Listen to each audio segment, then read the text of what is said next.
नमस्कार दर्शक बंधु।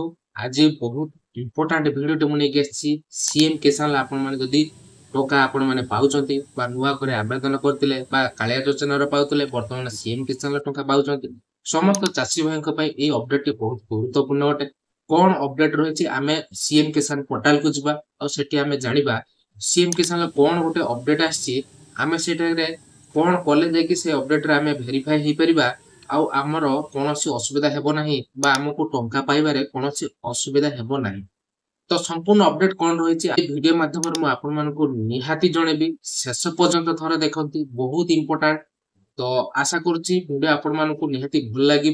पूर्व कही रखी जब प्रथम थर चैनल को विजिट कर सब्सक्राइब करना प्रथम तो सब्सक्राइब करे पाखे घंटी को ऑन करदे जब वीडियो आपन भल लगे लाइक कर सहित सांगसाथी भाई शेयर करदे। तो चलतु संपूर्ण अपडेट कौन रही आज आम जान नवा। प्रथम तो आम सीएम किसान पोर्टाल को जीवा आ कौन अपडेट आज आम जानिबा कौन कौन डॉक्यूमेंट लगे आम सब डिटेल्स आज आम कथा।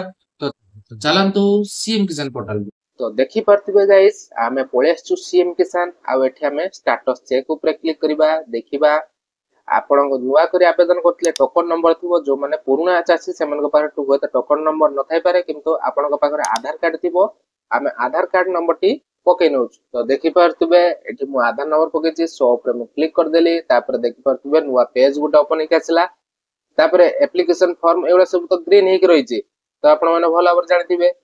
तो एठी तळको आमे जतला स्क्रॉल करिबा देखि पारथिबे एपटर लेखा अछि गुटे सीएम किसान आईडी गुटे अछि आ गुटे अछि लैकिंग मैंडेटरी पैरामीटर्स ना अछि। तो एई जे स्लैश ए रोइला यार अर्थ कोन एटा कोन अपडेट आपण माने बुझिया पई जदि चाहुचंती ताले शेष पर्यंत थरे वीडियो देखिबार अछि।